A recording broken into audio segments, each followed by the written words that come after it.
Please welcome from Babydriver, Tommy Palmer. Tommy Palmer.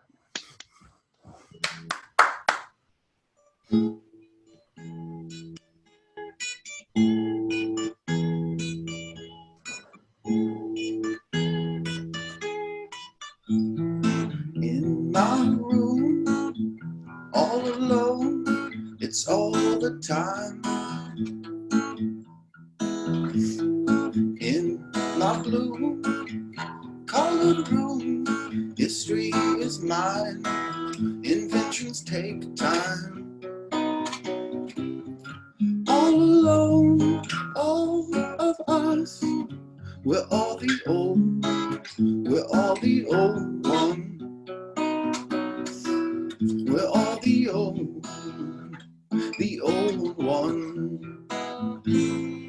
From my tomb, I have flown a paragon. I exhume on idol, his story's mine. It won't make mine mine. All alone, all of us, we're all the old one. We're all the old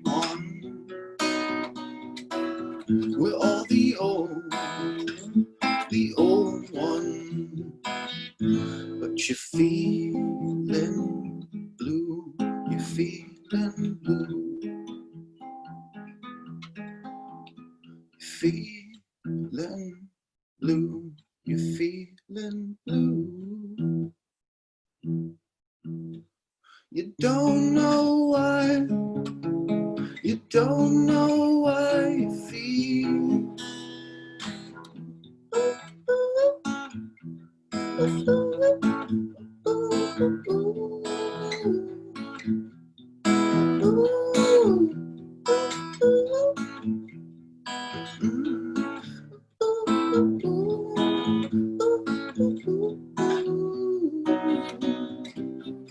All alone, all of us, we're all the old one. We're all the old one. But you're feeling blue, you're feeling blue. You're feeling blue, you're feeling blue.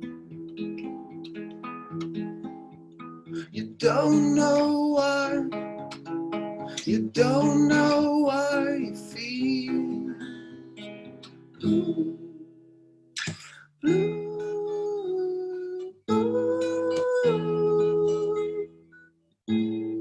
Blue.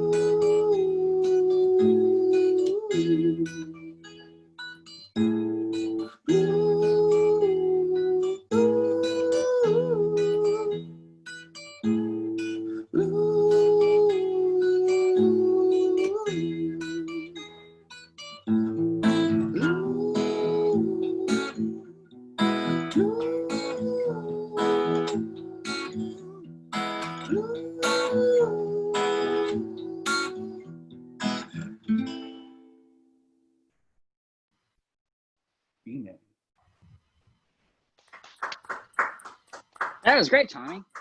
I love that song. Is that song called "In My Room"? Yeah, In My Room. That's from your album "Sad Soldier Red." Sad Soldier Red. It's our first record, and the reason I played it was that I'm actually about to do a radio show on Tuesday, and on MIT Radio here in Boston. And Jeff Breeze, another good friend, he asked me to play that song in celebration, I guess, of the isolation life that we're living right now. Yeah, very sad. A lot of time in my room. Can I ask you, as a person that's just put out an album with the word "sad" in the title, what do you think? Do you think that's a good? Do you? It's been a while since that album came out. How do you feel about having an album with "sad" as the first word of the title? Do you think that's a good move? I've honestly never really thought about it. The title is completely fictional and made up, and it's just like a part of the like faux alliteration of it. This Sad Soldier Red, you know. So I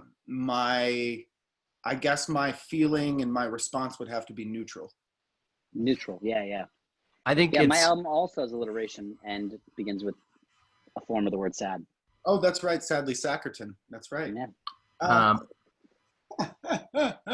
didn't know what you were getting at. Of course, it was going back to you. Of course, always back to me until Gary pulls it away and brings it back to me, but in a more negative way. I mean, I would never do that. I'm a professional. And let me be clear. My first question, I think the audience's first question, burning question for Tommy is, clearly Megadeth is an influence in your music. What do you think are some of your other influences? I mean, actually aside from the obvious. Like besides I'm actually more of a Meshuggah guy. I prefer the polyrhythms. Nice. Especially in the double bass drum. Mm-hmm. I don't know. Right now, I end in quarantine, and just by chance, I end with like a bootleg version of the Beach Boys' "Smile" a lot. Yes. Yeah. And either that daily or like some random Van Morrison album, because it's just like when you get old, you know, you go back to like what made you who you are, I think, in a way. It's like you find comfort. I used to listen to like Paul Simon, which is where Babydriver comes from, not the movie. Yes. You guys predate the movie. You guys got a lot of new followers when that movie came out, though, right? You're right, and we got a lot less money. And but you know, it's fine. It's technically one word, so I think I'm pretty sure we have the rights to that, unless like their good lawyers have like come down on them. But yeah, so like you were a band for like 5 years before that movie came out, though. Yeah, we were. It was great timing for that movie, and I'm happy for that. I actually watched the movie reluctantly. Yeah. Like, you know, a couple years after it came out, before the Kevin Spacey stuff happened. And, yeah, I mean, I didn't think it was bad at all. I thought it was actually awesome. I love Jamie Foxx. And he's great in it. Yeah, I thought it was okay.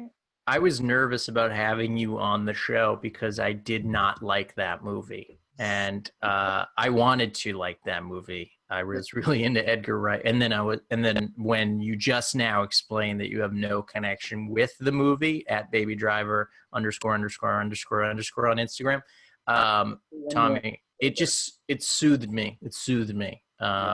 So, and do you want to talk about what the name means to you specifically, or is that something that you either don't want to talk about or have talked about too much already? Are you talking to me or Gary? Yeah, my name means like Spirit of Light in Norwegian, but Tommy, why don't we open up? Yeah. You mean the name Babydriver? Yeah. Well, so the reason why we're called Babydriver is because I was listening to that song when I got an email, like that's you know, those old fun like show booking emails where someone's like, you've got a show, it was like a promoter in Boston. They were like, we need a name, your show's next week. And I was listening to the song Babydriver, which says, they call me Babydriver. And I was but also like you, yeah. You're also like your job is kind of. I'm also a personal servant. Yes, I am a concierge for hire. So I'm a professional personal servant. That is how I pay for life. Because it's sure not rock music. Yeah. So like you drive around a lot of like spoiled, extremely wealthy internal high school students, right? So I've been more in the medical aspect these last, like, I'd say 5 or 6 years. I've been doing more like medical stuff where it's actually like a little more rewarding than just like catering to rich people. I do a lot of stuff with Brigham and Women's Hospital here in Boston, and like a lot of stuff with cancer patients, coordinating, making sure they're comfortable, like basically providing them anything they need, from transportation, housing, storage. But yeah, you know, from time to time, like I got a call from my boss on Monday that said, we need to find a yacht. And I said, oh, and I found a yacht. And she said, I was like, I got a yacht. I found it. Found the yacht that the guy wanted. And she's like, all right, we need to send it to Kuwait. Cool. So that's what I'll be doing next week. Actually, it was good that the radio show that I had to sort of prepare. It's usually live, but now it's pre-recorded, and I had to prepare it this last week. So it's good that this worked out the way it did, because next week I'm going to be yacht shopping. That's incredible. And do you actually have to go to Kuwait? Because I don't know if you know, it's not a great place. I have the world's best shipping guy. So actually the shipping part, that was just kind of part of the gag. The shipping part is the easy part. It's like finding exactly this like Yamaha like mini yacht that this guy, it's like a speedboat yacht. I don't know anything about boats, but you know, they want a yacht, so we'll get it for them. And that's what we got. Do we we have go ahead, Rob. Oh, I just like if someone asked me to find a yacht, the only thing I would be able to say would be like, we should go to the ocean. I bet there's a lot of them in there. Let's try our best. Oh, it's the Mayflower remake in Plymouth. Whoops. Oh, does that count as a yacht? Do we? I think we have time. We'll do one more song, and then we'll say our goodbye. What do you want to close with, Tommy? What do you like? What do you? I wanted to close with a song, like literally my newest song that I finished about 2 or 3 days ago, and it's you know, depressing content as our good songs, but it's good because it's positive. It's like about the matriarch in my family, like the overarching like matriarch that recently passed in the last like year and a half, I think. And most of my songs are about her now. She was just like the love of like my family, and you know, it's kind of what it is. So that's great. Cool. This is a world premiere. It was supposed to be premiered on Pipeline, but Bobby Crean just like bumped him up. Yeah, just like snuck in, made a pivot, you know, set a screen. Well, thank you. I mean, I appreciate you putting your differences aside with my shitty co-host, who obviously has slighted some of the guests on the show. But Rob, well, I do love Rob, and I've really enjoyed making fun of him with Gary for the last day or so over text. So thank you guys for having me. You're the best, and Tommy's gonna and then play us one more song. Here we go.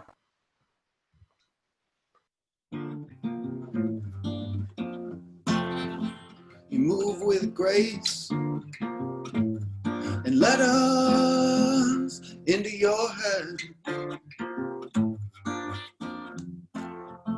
We move with you. We move with you.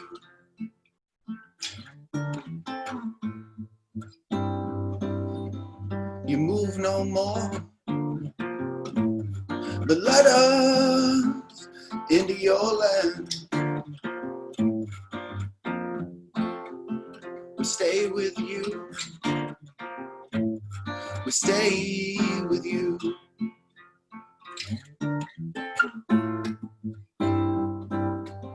No cost for entry. No cover door. Only cause concern.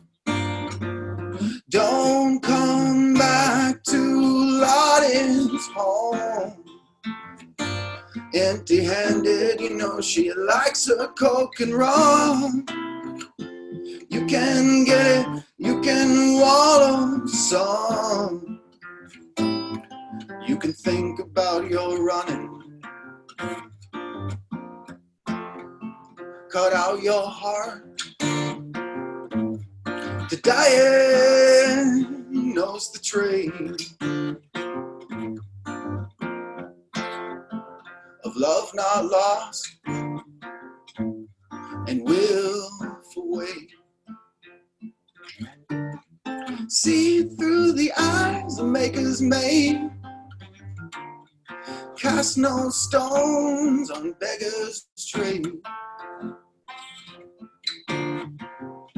Growing gardens on the side. Dance and twist and slide.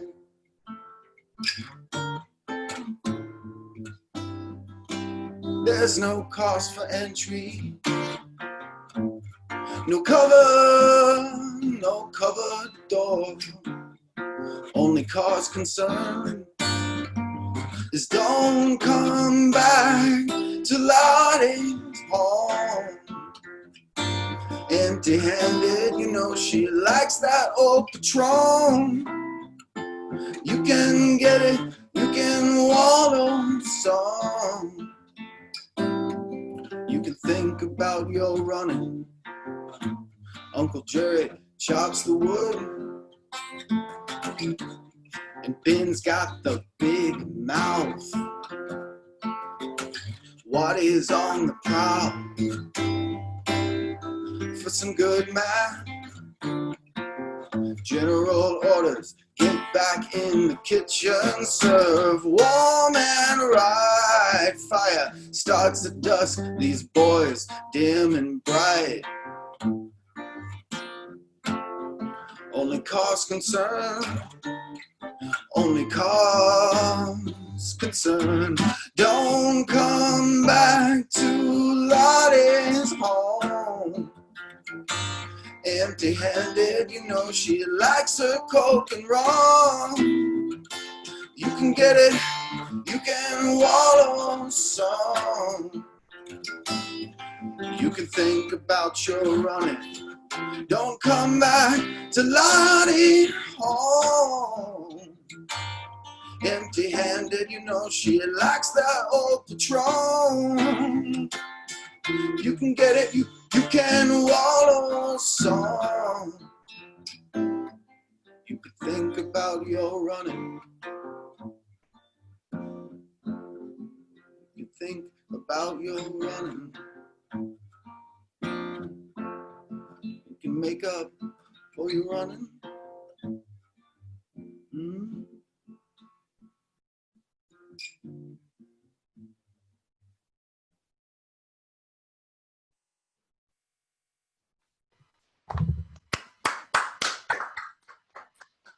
Well That was done. great. Well done. That's a beautiful song. I like that movie. I disagree, Gary.